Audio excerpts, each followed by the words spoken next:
भगवान श्री कृष्ण जी। अपने आप में ब्रह्मांड। भागवत पुराण को माने तो कृष्ण से ही सबकी उत्पत्ति हुई है। महाकृष्ण, उनसे सबकी उत्पत्ति हुई। वह जो उड़ी थी चिड़िया, जी। वह कौन थी? वह कहाँ है? क्या हम उसको पूजते हैं? क्योंकि एक तरह से वो कृष्ण की तो बहन हो गई। गीता से बड़ी रचना, जीवन के हर प्रश्न का जवाब, जिंदगी के हर प्रश्न का जवाब, जो भी आपको अबूझ लगता है आप गीता पढ़ लीजिए, आपको मिल जाए। इंसान को कर्म प्रधान बनाने का जो पूरा का पूरा जो श्रेय है वो भगवान कृष्ण को ही जाता है कि आप अपने काम पर ध्यान दीजिए, फल की चिंता मत करिए।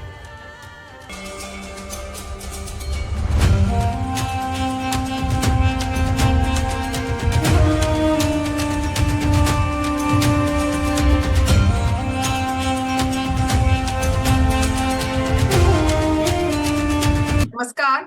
स्वागत है फिर से आपका एक बार आपके पसंदीदा चैनल सत्य सनातन और सेहत पर। हर बार की तरह हमारे साथ हैं देश की जाने माने पत्रकार लोकेश भारती जी। नमस्ते सर। सर, नमस्ते। हम लोगों ने बहुत सारे विषयों पर बात की है, बहुत सारे विषयों पर वीडियोज बनाए हैं। सर, आज आप सर कुछ बताइए भगवान श्री कृष्ण के विषय में। जी भगवान श्री कृष्ण जी। अपने आप में ब्रह्मांड। भागवत पुराण को माने तो कृष्ण से ही सबकी उत्पत्ति हुई है। महाकृष्ण, उनसे सबकी उत्पत्ति हुई है। अच्छा। अगर विष्णु पुराण को माने सबको, तो फिर कृष्ण जो है वो विष्णु के अवतार हैं, 8वें। अच्छा। कृष्ण 64 कलाओं से युक्त देव भगवान। एक तरह से जैसे विष्णु वैकुंठ में थे, वैसे ही कृष्ण वही रूप जो है कृष्ण लेकर के यहाँ आए। राम भी पूर्ण रूप से नहीं आए थे, सभी कलाओं के साथ नहीं आए थे, क्योंकि जरूरत नहीं थी। हमने पहले भी चर्चा किया इस बात पे। कृष्ण पे तो हम एक पूरी सीरीज चलाएंगे, उनके बारे में तो जितनी बात करें उतना कम है। जी जी सर। उनका जो लीला है, उनकी जो लीला है जी। वो मतलब किसी भी इंसान के सोच से परे है। बिल्कुल। वह इतने बड़े दार्शनिक हैं कि वो गीता जैसा उपदेश भी देते हैं। जी। गीता से बड़ी रचना, जीवन के हर प्रश्न का जवाब, जिंदगी के हर प्रश्न का जवाब, जो भी आपको अबूझ लगता है आप गीता पढ़ लीजिए, आपको मिल जाएगा। तो कहने का मतलब ये है, तो कृष्ण पे जो है एक 2 एपिसोड क्या 10-100 एपिसोड भी कम हो जाएंगे उनकी बातें करते हुए, उनकी लीलाओं के बारे में बात करते हुए। कर्म प्रधान देश, इंसान को कर्म प्रधान बनाने का जो पूरा का पूरा जो श्रेय है वो भगवान कृष्ण को ही जाता है कि आप अपने काम पर ध्यान दीजिए, फल की चिंता मत करिए।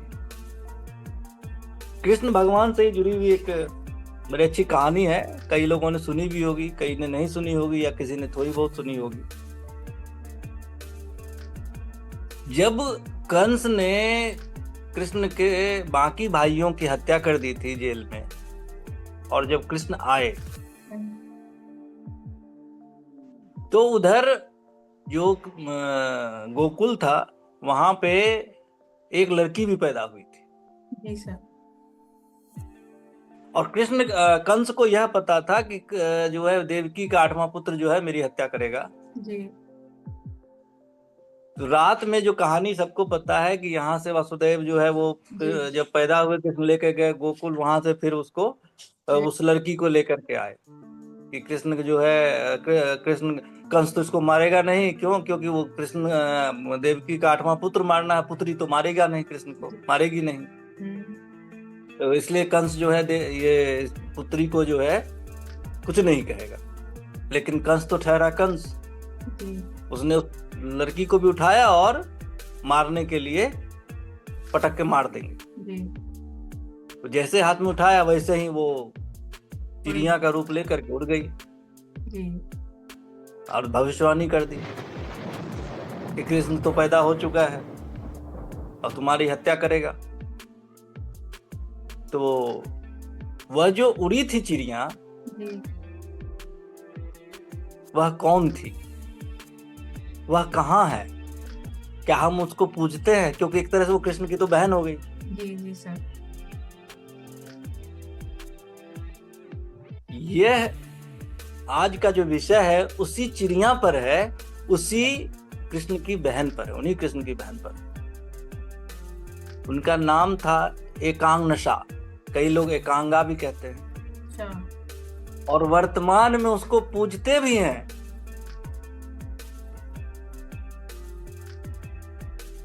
कृष्ण जब कंस को मारने के लिए निकले थे तो कई ऐसे राक्षसों को मारने में भी इन्होंने मदद किया था कृष्ण का, अच्छा ऐसा कहा जाता है। जी। और हम आप नाम तो जरूर सुने होंगे उनका। उनका नाम है विंध्यवासिनी देवी। जी सर। आज जो विंध्यवासिनी देवी हैं, विंध्यवासिनी माता है, विंध्याचल पर्वत पे जो विराजमान है, विराजित हैं, उत्तर प्रदेश के मिर्जापुर के पास में जो जिनका बहुत बड़ा भव्य मंदिर है, जी सर। वो वही थी। वो कृष्ण की बहन ही है सर? कृष्ण की बहन ही है। वो वहां से उड़ी और फिर जाकर के वहां पे विंध्याचल में रहने लगी और फिर वहीं पे उनका जो है मंदिर स्थापित हुआ।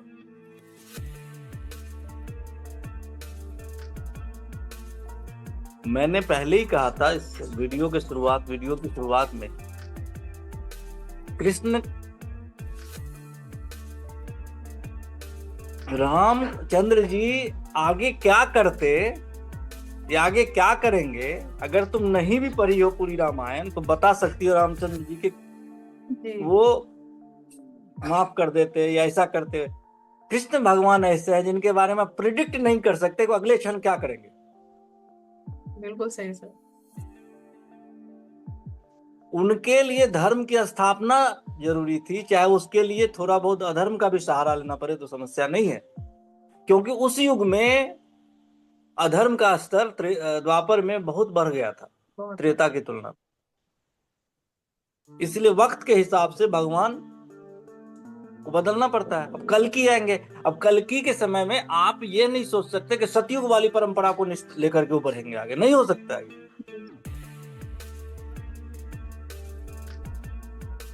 वक्त की जो जरूरत होती है उसके हिसाब से फैसला लेना होता है, भगवान को भी उसी के हिसाब से चलना पड़ता है।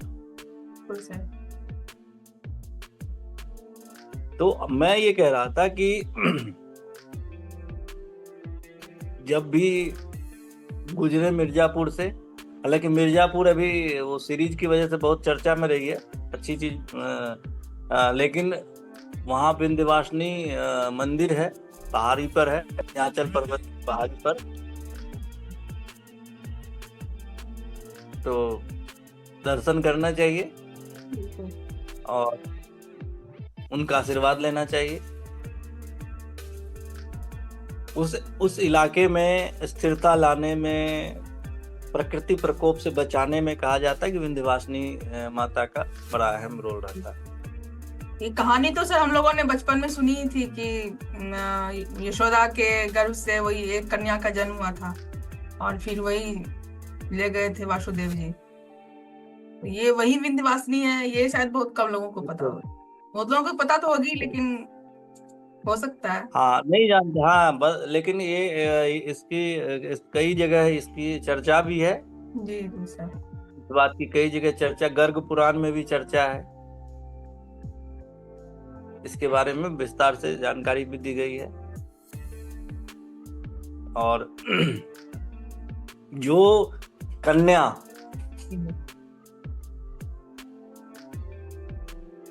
अपनी मतलब उसकी जान जो का उपयोग हुआ कृष्ण की जान बचाने में, हालांकि कृष्ण की तो लीला थी, जी जी, तो वो सामान्य कैसे हो सकते हैं? समझ, सही बात। जो कृष्ण की बहन हो, जो कृष्ण की जान बचाने में जिनकी भूमिका रही हो, तो सामान्य कैसे हो सकते हैं? विंध्यवासिनी माई, विष्णु विंध्यवासिनी माता। मैं तो इस बात से भी बड़ा खुश हूँ, अंदर अंदर मैं खुश होता रहता हूँ इस बात से कि इस YouTube के बहाने से ही जी सर, भगवान के नाम, माताओं के नाम बार बार लेता हूँ, सुनता हूँ, बातें करता हूँ। बिल्कुल। और जानकारियां भी सर बहुत मिलती हैं, क्योंकि बहुत लोगों को बहुत और कुछ पता नहीं होती है, इसके बहाने नहीं पता होती है। दूसरा क्या है, एक और चीज है कि जैसे मैंने अभी होली की बात जो है, होली में लोग अक्सर उसका एक पक्ष देखते हैं, या होली नहीं दूसरे त्योहारों में, कि मुझे मिठाई चढ़ाना है, मुझे नए कपड़े पहनने हैं, मुझे पूजा कराना है, या आरती करनी है। ये सब भी बहुत अहम हिस्सा है, लेकिन असल हिस्सा जो मैं ऐसा महसूस करता हूँ वह यह है, ऊपर वाले जब आए थे यहाँ पर अपनी लीला करने के लिए, तो फिर यहाँ लोगों के लिए, आम जन के लिए, भक्तों के लिए एक मैसेज दे करके गए कि आपको जिंदगी ऐसे जीनी चाहिए, आपको दूसरों के ऐसे काम आना चाहिए, दूसरों की मदद ऐसे करनी चाहिए, इंसानियत को ऐसे बढ़ाना चाहिए। और अगर वो चीज मिसिंग है कहीं, थोड़ी भी मिसिंग है, जैसे एक छोटा सा उदाहरण देता हूँ, कहीं शादी विवाह होता है, 2500-5000-100 प्लेट खाना बर्बाद हो जाता है, बिल्कुल 200 प्लेट खाना बर्बाद हो जाता है। और दूसरी तरफ हजारों लाखों ऐसे लोग होते हैं जिनको कि अच्छा खाना नहीं मिलता, भरपेट खाना नहीं मिलता, एक रात हांका निकालना पड़ता है, भूखा रहना पड़ता है।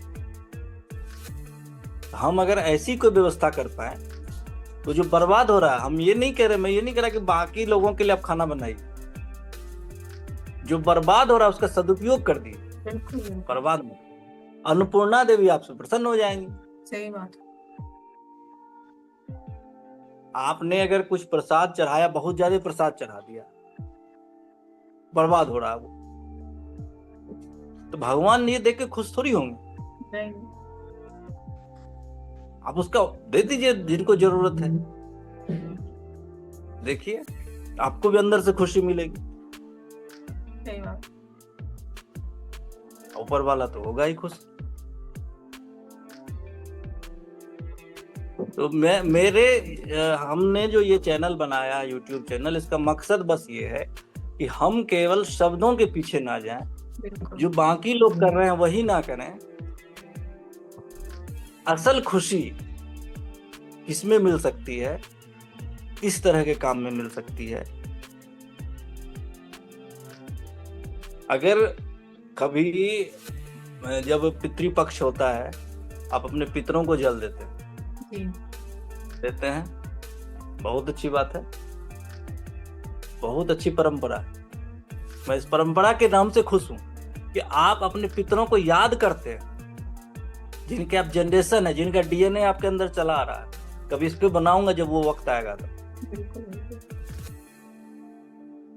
आप में जो आदतें हैं, आपके अंदर जो गुण है, उसका कहीं ना कहीं क्रेडिट आपके पूर्वजों को भी जाता है, और आप उसको याद करते हैं, उनको याद करते हैं। ये हुआ अपने जड़ से जुड़े रहना, अपने जड़ों से जुड़े रहना। उसी में गर्मियों के वक्त में ये अक्सर पितृपक्ष का होता है, पितरों को भी पानी दीजिए। बाहर सड़क पे कोई अगर ट्रैफिक पुलिस वाला या कोई ऐसा व्यक्ति जो प्यासा है, ट्रैफिक पुलिस मैंने एक उदाहरण के लिए कहा, कोई भी ऐसा व्यक्ति, कोई रिक्शा खींच रहा है, कोई अब उसको कुछ ठंडा पानी दे दीजिए पीने के लिए। मैं ऐसा करता हूं, इसलिए मैंने ऐसा कहा है। कभी कभी, बिल्कुल ऐसा नहीं कि हर दिन करता, लेकिन जब मुझे मौका मिलता है मैं करता हूं, बड़ी खुशी मिलती है। तो असल मकसद ये है कि वो भी करिए आप, बहुत जरूरी है वो भी करना, अपने जड़ों से जुड़े रहना बहुत जरूरी है। आपका रूट कहाँ का है, उस रूट से कभी कटिए नहीं, क्योंकि जो अपने जड़ से उखड़ गया उसकी पहचान खत्म हो गई। सही बात। तो हमारा मकसद यही है, मेरा मकसद यही है इस YouTube चैनल को लाने का, शुरू करने का, कि आप हर पर्व त्योहार मनाइए, अच्छे से मनाइए, आपको जैसे पूजा पद्धति कहा गया वैसे करिए, लेकिन उसमें जो मूल भावना छुपी हुई है उसको भी ध्यान दें।